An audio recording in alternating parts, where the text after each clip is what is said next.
नमस्कार दोस्तों, जसी टेक में आप सबका हार्दिक स्वागत है। तो भाई संडे को डील होगी या नहीं, सबसे बड़ा सवाल तो आज यही बना हुआ है। ट्रम्प साहब ने कहा है कि ईरान अब न्यूक्लियर वेपन्स नहीं बनाना चाहता है, ईरान को न्यूक्लियर्स नहीं चाहिए।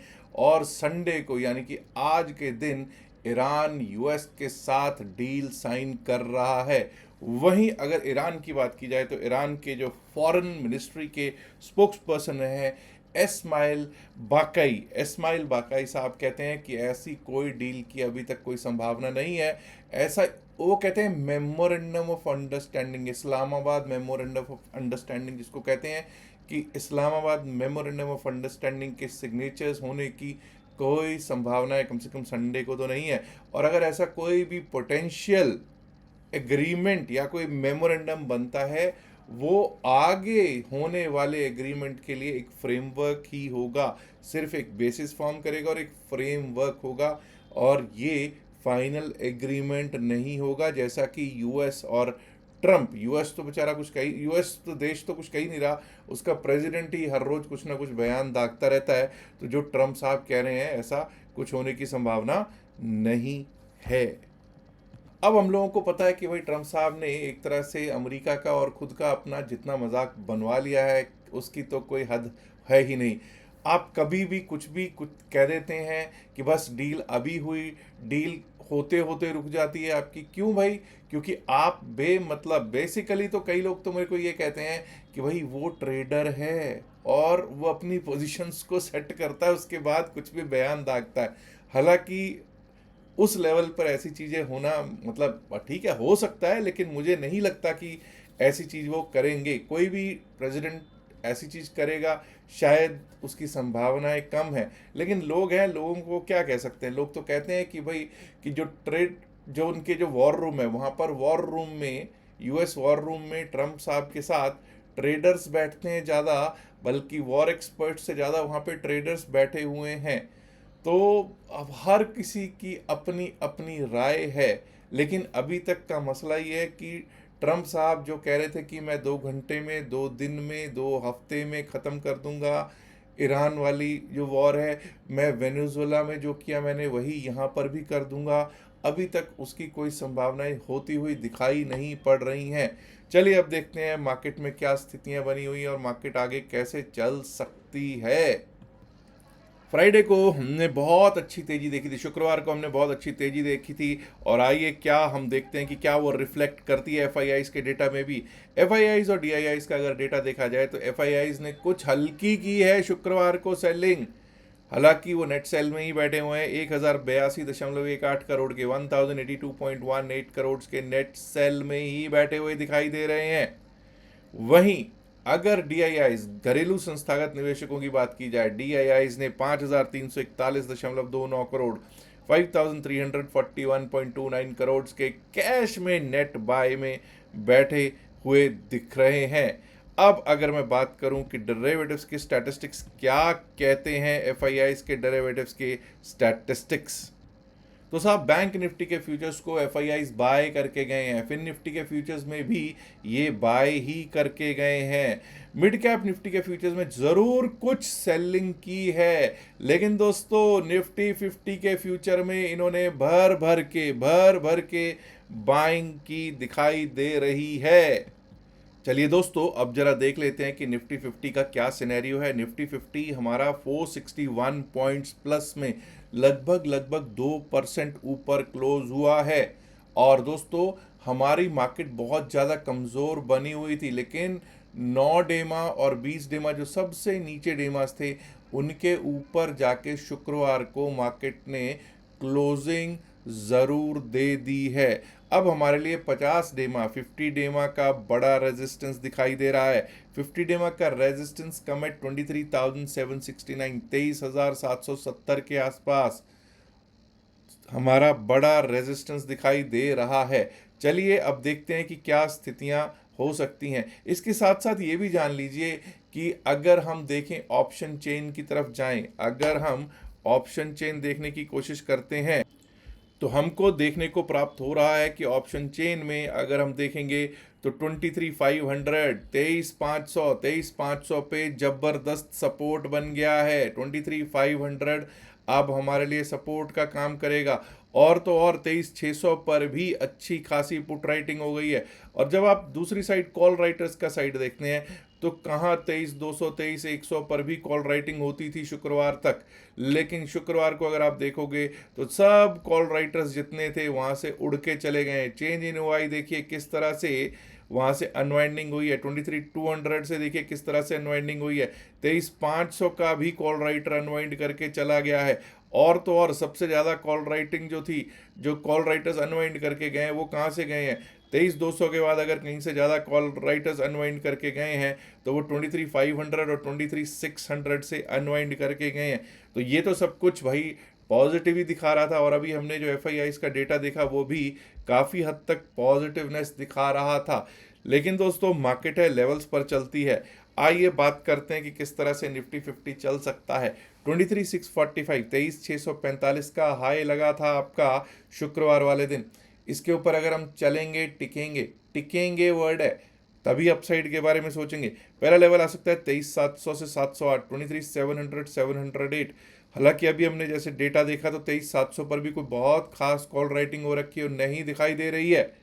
अगर कोई बूस्टर मिल जाता है, अगर कोई बूस्टर मतलब कोई डील हो ही जाए या कुछ पॉजिटिवनेस आ जाए, कोई अच्छा बयान ईरान की तरफ से आ जाए, तो भाई 23,700, 708 पार करना कोई ज़्यादा दूर नहीं होगा। और उसके ऊपर हमको बड़ा रेजिस्टेंस मिलेगा 23,769 का, 23,759, 23,770 का।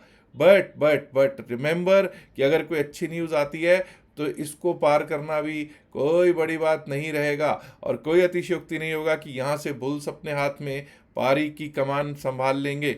उसके ऊपर 23,800, 828, 23,828 का level. And above that we might be able to see 23,900, 902 के levels coming for Nifty 50। Downside की बात करनी भी ज़रूरी है। देखिए जैसा अभी हमने देखा कि 23,500, 23,500 पे बहुत अच्छी सपोर्ट पुट राइटर्स की बनी हुई है। अगर वो टूट जाती है, 23,495 भी टूटा, ऐसी कब संभावना है? ऐसी संभावनाएं तभी हैं जब कोई अच्छी खबर ना आए। 23,495 के नीचे अगर गए तो 23,454, 23,454, अगर वो भी टूट जाता है तो हमारे रास्ता खुला है 23,404 का, 23,404 का। Below that we might be able to see 23,363, 23,363। और अगर वो भी टूट गया तो 23,313 जो कि शुक्रवार का लो था, एक बार फिर से हमको देखने को हो सकता है प्राप्त।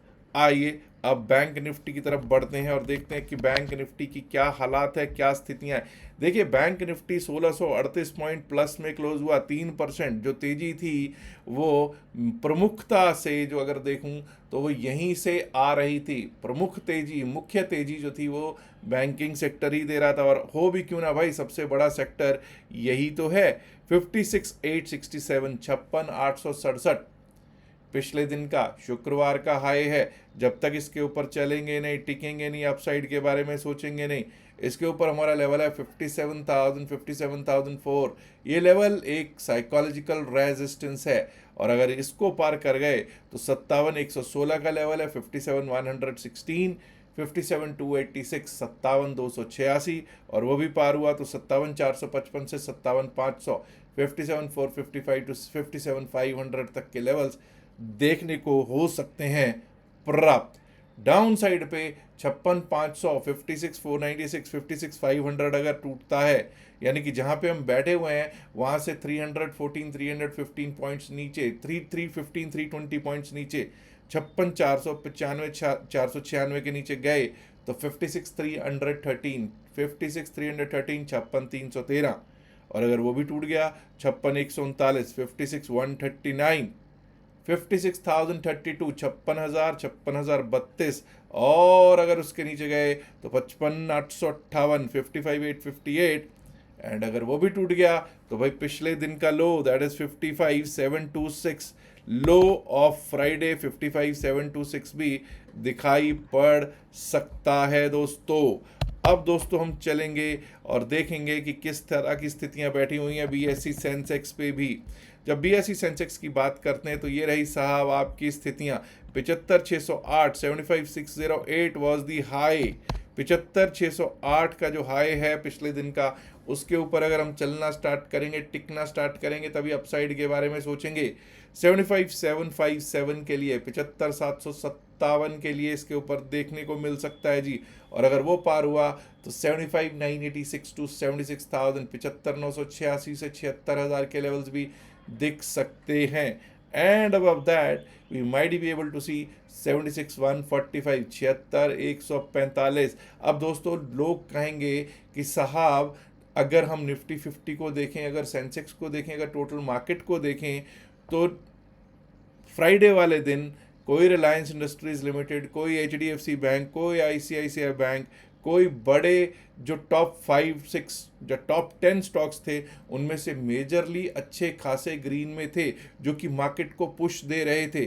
तो अगर मार्केट को पुश नहीं दिया सोमवार को, उनमें से आधों ने भी दिया, तो दिक्कत क्या हो सकती है? जी हाँ, 75,400 के नीचे ही दिक्कत होनी शुरू हो जाएगी। 75,400 के नीचे ही बीएसई सेंसेक्स में दिक्कत आनी शुरू हो जाएगी। और अगर ऐसा होता है तो 75,263, 75,263 का लेवल दिख सकता है। और अगर वो भी टूट गया तो 75,148, 75,148, and below that we might be able to see 74,994 to 75,000, 74,994 से 75,000 के लेवल्स दिखाई दे सकते हैं। और अगर वो टूटा तो टूटा एक परिंदा ऐसे टूटा कि और 200 पॉइंट नीचे 74,800, 74,800 तक जा सकता है जी डाउन साइड पे। आइए अब बात कर लेते हैं निफ्टी मिड कैप की भी। निफ्टी मिड कैप, और उसके बाद बात होगी Fin Nifty. Nifty mid cap देखिए, यहाँ पर हमने क्या देखा कि एफआईआईज का डेरिवेटिव्स का स्टैटिस्टिक्स क्या कह रहा है। एफआईआईज यहाँ पर फ्यूचर्स को बेच के गए हैं, तो भाई कोई बात नहीं। 14,259, 14,260, 14,260 का जो हाई है, इसके ऊपर ही टिकेंगे, चलेंगे, तभी अपसाइड के बारे में सोचेंगे। 14,260 के ऊपर हमारा लेवल 30 पॉइंट का आ सकता है, 14,290।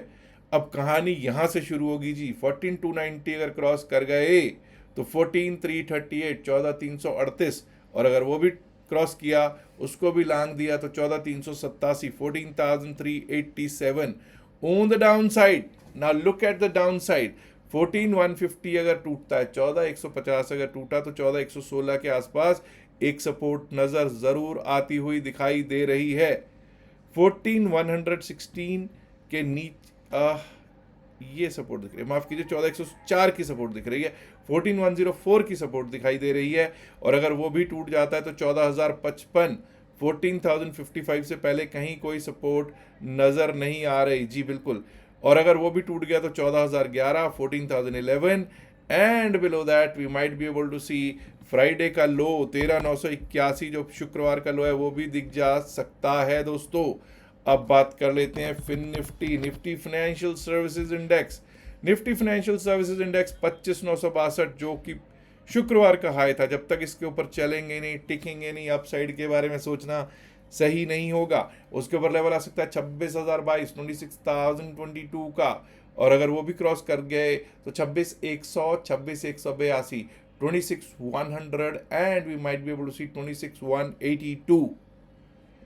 25,800 के नीचे अगर कोई अच्छी खबर नहीं आती है तो 25,800 के नीचे चलना शुरू हो सकते हैं हम लोग। और अगर 25,800, 25,800 के नीचे जाना शुरू कर दिया, 25,723 का लेवल, 25,723, और अगर वो भी टूटा तो 25,644, 25,644, एंड माय डियर फ्रेंड्स अगर वो टूट गया ना तो 25,535, 25,534, 25,535, 536 तक के लेवल्स दिखने को मिल सकते हैं हमको निफ्टी फाइनेंशियल सर्विसेज इंडेक्स में। अब दोस्तों डेटा बहुत अच्छा लग रहा है। शुक्रवार को एक अच्छी फ्लाइट ली हमारी मार्केट ने। डेटा अच्छा होना, फ्लाइट लेना, साइकोलॉजी की कहानी है सारी। न्यूज़ आई, न्यूज़ की कहानी है। अगर कोई न्यूज़ जो वहाँ पर जो एक पुश की गई न्यूज़ किस द्वारा, प्रेसिडेंट ट्रंप द्वारा, अगर उस न्यूज़ पे कुछ कंक्रीट नहीं आता है तो भाई हमारी मार्केट अभी भी कमज़ोर है। हमारी मार्केट अभी भी कमज़ोर है, और हो सकता है कि ये बुल्स को ट्रैप कर लें, अभी ये बुल्स को ट्रैप कर लें। हालांकि मुझे अब संभावना ऐसी लग रही है कि भाई डील हो या ना हो, इमीडिएटली डील हो या ना हो, बस कोई बड़ी बुरी खबर ना आए, अगर बड़ी बुरी खबर आएगी तभी हम नीचे की ओर खिसकने के ज़्यादा चांसेस लग रहे हैं। और मुझे लगता है यहाँ से कुछ थोड़ा थोड़ा पुश तो मिलना चाहिए, but technically we are still weak, technically we are still at a weaker point.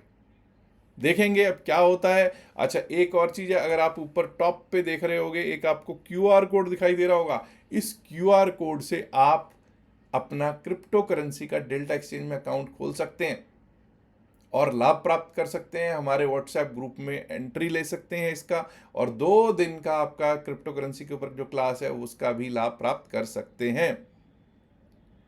याद रखिएगा, जो भी बातचीत इस वीडियो में की गई है वो सिर्फ और सिर्फ एकेडमिक पर्पसेस से की गई है। इसका बाय सेल की सलाह से कोई लेना देना नहीं है। बाय सेल की सलाह के लिए आप अपने फाइनेंशियल एडवाइजर से बात कीजिएगा। टेलीग्राम चैनल से अगर आप जुड़ना चाहते हैं तो नीचे डिस्क्रिप्शन में pin message of the video में लिंक दे रखा है। इल्तिजा है, लास्ट में गुजारिश है, रिक्वेस्ट है कि इस वीडियो को लाइक कीजिएगा, शेयर कीजिएगा अपने दोस्तों के साथ जैसे संख्या में। एंड माय डियर फ्रेंड्स, अगर आपने अभी तक जसीरक चैनल को सब्सक्राइब नहीं किया है, देर किस बात की, सब्सक्राइब करना तो बनता है ना दोस्तों। शुक्रिया, नमस्कार, धन्यवाद, good luck, enjoy your weekend, bye bye.